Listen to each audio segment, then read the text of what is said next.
हमारे सभी दर्शकों को सादर प्रणाम। जय श्री कृष्ण। आज मैं आपको बताऊंगा कि यदि कोई लड़का हमारे पास आता है कुंडली लेकर या उसका परिवार आता है कुंडली लेकर और उसके मिलान की बात करते हैं तो वहाँ प्रश्न करते हैं कि लड़की जो आएगी हमारे घर में वह हमारे लड़के का कहना मानेगी या नहीं मानेगी। दूसरी और प्रमुख बात, यदि कोई लड़की का परिवार हमारे पास आता है तब भी उनका प्रश्न होता है कि लड़का जो भी हम ढूंढेंगे क्या वह ऐसा मिलेगा जो हमारी बेटी का कहना माने या थोड़ा बहुत उसकी बातों पर ध्यान देवे। क्योंकि यदि बातों पर ध्यान नहीं देगा, उसका कहना नहीं मानेगा, तो आज के समय में तो आप लड़कियां भी पढ़ी लिखी है, जिस किसी परिवार में जाएगी वहाँ अगर उसकी बातों पर भी ध्यान नहीं दिया जाएगा तो परिवार में कलह की स्थिति उत्पन्न हो जाती है। क्योंकि आजकल सभी बच्चे पढ़े लिखे हैं। तो यह एक हालांकि बहुत छोटी सी समस्या है लेकिन बहुत बड़ा रूप भी धारण कर लेती है। अब आखिर ऐसा कुंडली में कौन सा योग होता है कि पति की बात पत्नी नहीं मानती, या पत्नी की कुंडली में ऐसा कौन सा योग है कि पति उसका कहना नहीं मानता और उससे झगड़े उत्पन्न हो जाते हैं। लड़कियां आजकल बहुत पढ़ी लिखी है, यदि उनके पैकेज देखें, उनकी नौकरी देखें तो बहुत अच्छी अच्छी कंपनियों में जॉब करती है और उनकी तनख्वाह भी बहुत लाखों में है। ऐसी स्थिति में उसने अच्छी पढ़ाई की, अच्छा कैरियर बनाया और आजकल लड़के वाले भी चाहते हैं कि लड़की पढ़ी लिखी ही मिले। लेकिन होता यह है कि बाद में पहले तो विश्वास में ले लेते हैं और बाद में फिर लड़की को कहते हैं कि अब आप विवाह कर लिया, अब आप नौकरी नहीं कर सकते। तो वहाँ पर विवाद भी उत्पन्न हो जाता है और बहुत से और छोटे छोटे कारण भी होते हैं। मान लीजिए किसी लड़की की पढ़ाई बहुत कम है, किसी लड़की की पढ़ाई बहुत कम है, उसे सैलरी मुश्किल से 5-10 हज़ार भी नहीं मिलने वाली, लड़का अच्छी जॉब कर रहा है। ऐसी स्थिति में भी लड़की चाहेगी मैं भले 5,000 ही मिले, नौकरी करनी है मुझे। और वहाँ पर भी यदि पति कहना नहीं माने, झगड़ा उत्पन्न हो जाता है, समस्याएं खड़ी हो जाती है। तो पत्नी की बात को पति माने, थोड़ा नहीं तो कम से कम क्षणिक तो माने,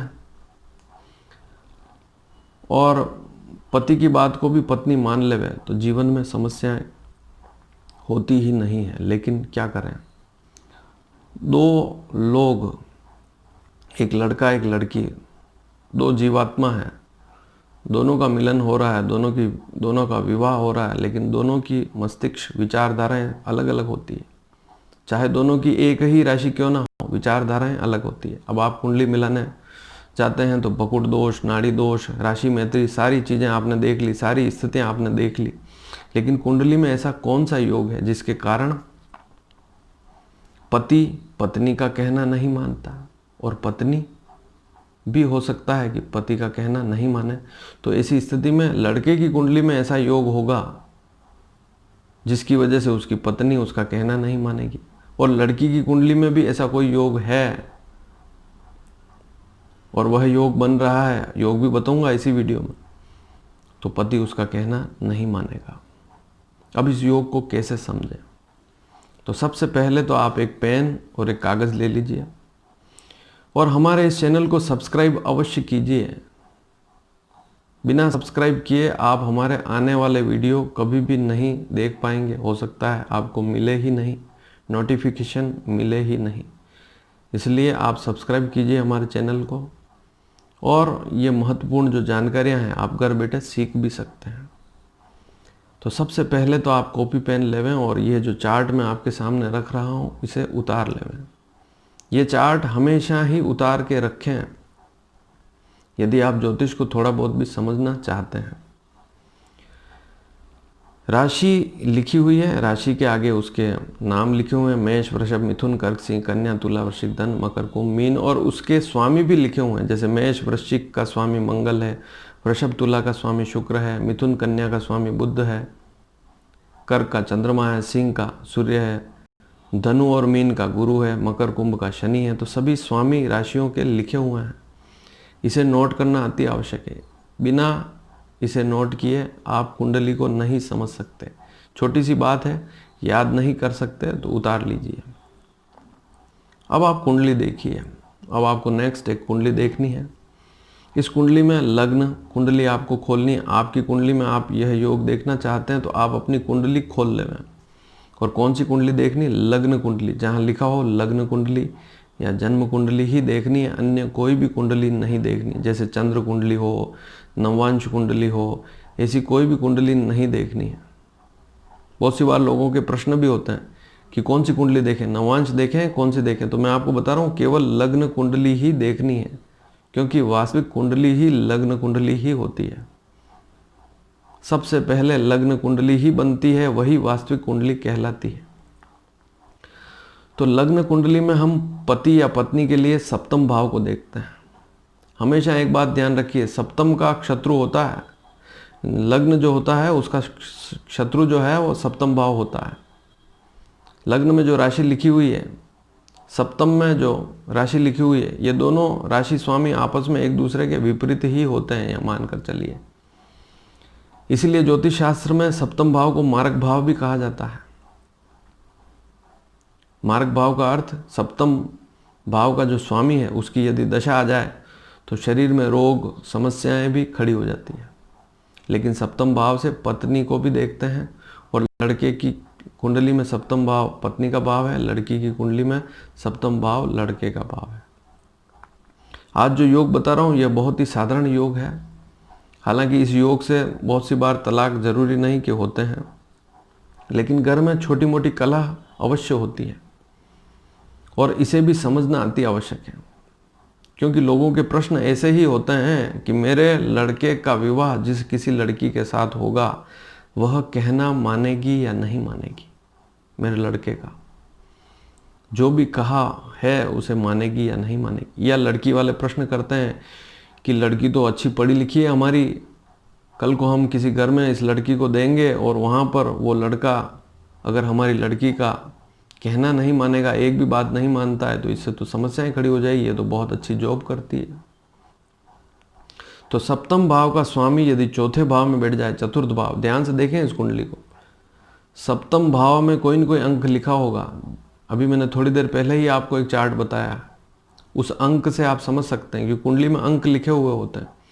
सप्तम भाव में कोई ग्रह बैठा है उसे नहीं देखना है, सप्तम भाव में कौन सा अंक लिखा है उसे देखें, और उसका स्वामी आप पता लगा लें। क्योंकि मैंने आपको एक चार्ट बताया, उसे उतार लिया होगा आपने, और नहीं है तो वापस वीडियो को पीछे जाकर उस चार्ट को उतार लें। सप्तम भाव में जो अंक लिखा है उसका स्वामी यदि चौथे भाव में बैठ जाए या 10वें भाव में बैठ जाए तब ऐसी स्थिति बनती है। अब इसको उदाहरण से कैसे समझें? मैं आपके सामने एक कुंडली रखता हूं लड़की की। मान लीजिए कोई लड़की है, उसकी कर्क लग्न की कुंडली है। कर्क लग्न, कर्क लग्न में क्या होगा? 4 का अंक होगा। इसी कुंडली को ध्यान से देखें, लग्न जहां लिखा है वहां 4 का अंक होगा तो वह कर्क लग्न कहलाएगा। और सप्तम में 10 का अंक लिखा होगा। सप्तम भाव जहां लिखा हुआ है 7वां भाव, वहां पर 10 अंक लिखा होगा। और 7वें भाव का स्वामी कौन होगा? शनि। और शनि यदि कुंडली में 10वें भाव में बैठ जाए तो नीच का हो जाता है। इसी कुंडली में, कर्क लग्न की कुंडली में 10वें भाव में बैठ जाए तो नीच का हो जाता है। यह स्थिति तो बहुत ज़्यादा खराब हो जाती है। हो सकता है कि उस लड़की का जो पति हो उसका, जैसे कर्क लग्न की मैं बात कर रहा हूँ, मान लीजिए किसी लड़की की कुंडली है तो सप्तम भाव का स्वामी शनि 10वें भाव में नीच का बैठा हुआ है। ऐसी स्थिति में हो सकता है लड़का नौकरी भी अच्छी करे, क्योंकि हमारे शास्त्रों में तो ये लिखा है कि सप्तम का स्वामी 10वें में बैठ जाए तो पति बहुत अच्छी नौकरी करता है। सप्तम का स्वामी चौथे भाव में बैठ जाए तो पति अपनी पत्नी का पत्नी व्रता होता है। जैसे पतिव्रता होती है एक महिला, उसी प्रकार से एक पति जो होता है वह पत्नी व्रता होता है। सप्तम का स्वामी चौथे में बैठ जाए तो ऐसा शास्त्रों में लिखा हुआ। लेकिन हमने प्रैक्टिकल क्या नोटिस किया उसे बता रहा हूँ मैं आपको। केवल हमें किसी लकीर पर नहीं चलना है, किसी पुस्तक के आधार पर ही नहीं चलना है। देश काल परिस्थिति अनुसार सारी चीज़ें चेंज हो जाती है, सारी व्यवस्थाएं बदल गई है। पुराने समय में चौथे भाव में पशु चौपाए देखते थे, आजकल कारें देखते हैं, क्योंकि आजकल तो 4 पहिए 4 पैर कारों के ही होते हैं। आजकल वाहन घोड़े कम होते हैं। आजकल घोड़े कौन से हैं कि आपके चौथा भाव बहुत अच्छा है तो घोड़े हिनहिनाएंगे, आपके घर के बाहर घोड़े होंगे। आज के समय में घोड़े नहीं मिलते हैं, आजकल तो गाड़ियाँ मिलती है, 4 पहिए की गाड़ियाँ। तो देश काल परिस्थिति को समझना पड़ता है। तो कर्क लग्न की मान लीजिए किसी लड़की की कुंडली है तो सप्तम भाव का स्वामी शनि है और दशम भाव में बैठा हुआ नीच की स्थिति में। ऐसी स्थिति में बहुत सी कुंडलियों में हमने देखा है कि पति कहना ही नहीं मानता, या चौथे भाव में उच्च का बैठा हुआ। अब इस कुंडली में आप देखें कि शनि चौथे भाव में उच्च का होगा, तब भी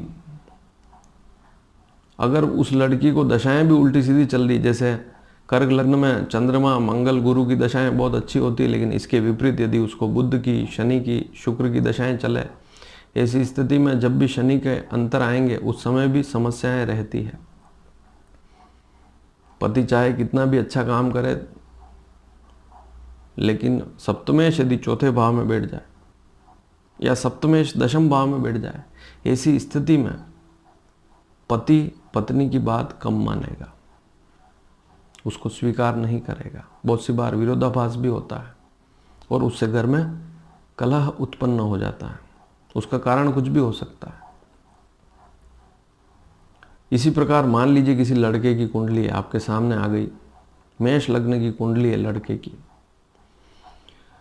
और लड़के की कुंडली में सप्तम का स्वामी कौन हुआ? मेष लग्न, अर्थात लग्न में 1 लिखा है, सप्तम में 7 लिखा है, और शुक्र सप्तम का स्वामी हुआ। शुक्र यदि चौथे भाव में या 10वें भाव में बैठा हुआ है, तब पत्नी भी पति का कहना नहीं मानेगी। और चौथे भाव में शुक्र बैठा है तो इसे तो दिग्बली भी कहते हैं कि भाई बहुत बलवान है, शुक्र तो बहुत अच्छा है। लेकिन हमने बहुत सी कुंडलियों में देखा है, मेष लग्न की कुंडली में चौथे भाव में शुक्र कर्क राशि पर बैठा हुआ है, और ऐसी स्थिति में पति कहना नहीं मानता है। तो मेष लग्न की कुंडली है किसी लड़की की, और सप्तम भाव का स्वामी शुक्र चौथे भाव में बैठा है, 10वें भाव में बैठा है, ऐसी स्थिति में पति कहना नहीं मानेगा। एक उदाहरण और ले लीजिए। मान लीजिए कोई लड़का है, उसकी मिथुन लग्न की कुंडली है, 3 नंबर से शुरू होने वाली कुंडली। तो लग्न में क्या लिखा होगा? 3 नंबर, और सप्तम में 9 नंबर लिखा होगा। ध्यान से देखें, सप्तम भाव में 9 का अंक अर्थात धनु राशि होगी। लग्न में मिथुन राशि, क्योंकि मिथुन लग्न है। सप्तम का स्वामी कौन हुआ? गुरु, और गुरु यदि चौथे भाव में बैठा हुआ है कन्या राशि पर, ध्यान से सुन ले, मैं चौथे भाव में कन्या राशि पर गुरु बैठा है, तब भी पत्नी, लड़के की कुंडली है तो पत्नी नौकरी भी करेगी, और यदि लड़का उसे नौकरी नहीं करने देता है तो वह फिर विरोधाभास वाली स्थिति उत्पन्न हो जाती है। बहुत सी बार कहना नहीं मानती है। और यहाँ पर मिथुन लग्न में गुरु अगर दशम भाव में बैठा है, मीन राशि पर है, तो यहाँ स्थिति थोड़ी सामान्य हो जाती है, क्योंकि यहाँ पर गुरु मीन राशि पर थोड़ा शुभ होता है, अपनी ही राशि पर बैठा हुआ है। तो उसे भी समझना पड़ता है कि जैसे इससे पहले मैंने बताया कि कर्क लग्न की कुंडली में शनि चौथे भाव में उच्च का बैठा हुआ है, इसलिए थोड़ा ठीक रहता है, एकदम बिगाड़ा नहीं करता है। लेकिन इस विषय को समझना पड़ता है कि यदि सप्तम का स्वामी चौथे भाव में या दशम भाव में बैठ जाए, 7वें भाव का स्वामी चौथे भाव में या 10वें भाव में बैठ जाए, ऐसी स्थिति में जो स्थितियां बनेगी, मान लीजिए लड़के की कुंडली है तो लड़की कहना नहीं मानेगी, और लड़की की कुंडली है तो लड़का कहना नहीं मानेगा। तो ये सारी बातें समझनी पड़ती है। तो आज इस विषय को आप समझें, किसी भी कुंडली को देखकर इस विषय का पता लगा सकते हैं। इसमें बहुत सी गंभीर स्थितियां भी होती हैं। जैसे मान लीजिए एक कोई व्यक्ति है, लड़का है, उसकी तुला लग्न की कुंडली है, 7 नंबर लग्न में लिखा है और 1 नंबर सप्तम में लिखा है, तो मंगल सप्तम का स्वामी हुआ और मंगल बैठ गया दशम भाव में नीच राशि का। मंगल कहाँ बैठ गया? दशम भाव में नीच राशि का। तो मंगल तो इस कुंडली में वैसे भी मारक स्थिति में है, खराब स्थिति में है। मंगल की दशा हो तो और ज़्यादा खराब स्थिति, और मंगल यदि दशम भाव में बैठा है नीच अवस्था में, एक तरफ उच्च होगा एक तरफ नीच होगा। चौथे भाव में तो यह उच्च का होगा और 10वें भाव में नीच का होगा। चौथे भाव में होगा तो स्थिति थोड़ी सामान्य रहेगी, लेकिन 10वें भाव में मंगल नीच का बैठ गया ऐसी स्थिति में वैवाहिक समस्याएं बढ़ जाती है। पति पत्नी में तालमेल नहीं बैठता। यदि किसी लड़के की कुंडली है में ऐसा योग है तो लड़की उसका कहना कम मानेगी। उसके कारण भी होते हैं, नहीं मानने का कारण भी है, तो उस कारण का पता भी लगाएं। और यदि आपकी कुंडली में भी इस प्रकार के योग हैं तो आप अवश्य मुझे भी बता सकते हैं और इस विषय को सीख सकते हैं। शास्त्रों में इसको बहुत सी जगह शुभ भी लिखा है, इसलिए घबराने की आवश्यकता नहीं है। लेकिन चूंकि आजकल देश काल परिस्थिति अनुसार अब बच्चियां पढ़ने लग गई, लड़कियां पढ़ने लग गई है, वहाँ पर अगर लड़की की कुंडली में इस प्रकार के योग है तो उनको ज़्यादा संघर्ष करना पड़ता है। ससुराल में जाते हैं और यदि वहाँ पर उनको नौकरी नहीं करने दें तो वहाँ पर समस्याएं और ज़्यादा बढ़ जाती है और फिर लड़की अलग रहना भी शुरू कर देती है। बहुत सी बार हमने देखा है कि ऐसी स्थिति में, हालांकि ये कोई भारी योग नहीं है, लेकिन लड़की साथ में नहीं रहेगी। और भी इसमें बहुत से कारण होते हैं। यदि पाप ग्रहों की दृष्टि पड़ जाए या पाप ग्रह के साथ बैठ जाए सप्तमेश, दशम में या चतुर्थ में, तो और ज़्यादा स्थिति गंभीर हो जाती है। कुटुंब में कलह बढ़ जाते हैं, बहुत बड़ी बड़ी कौटुंबिक परेशानियां होती है। तो यदि यह वीडियो आपको पसंद आया हो तो इसे शेयर अवश्य करें। अधिक से अधिक इस वीडियो को शेयर करेंगे तो लोग भी जागरूक होंगे और आप भी इस विषय को ध्यान से, इस वीडियो को पूरा देखा होगा तभी आप इस विषय को समझ पाएंगे। यदि कोई बात समझ में नहीं आई हो तो आप प्रश्न करेंगे तो मैं आपको अवश्य बताऊंगा। धन्यवाद। जय श्री कृष्ण।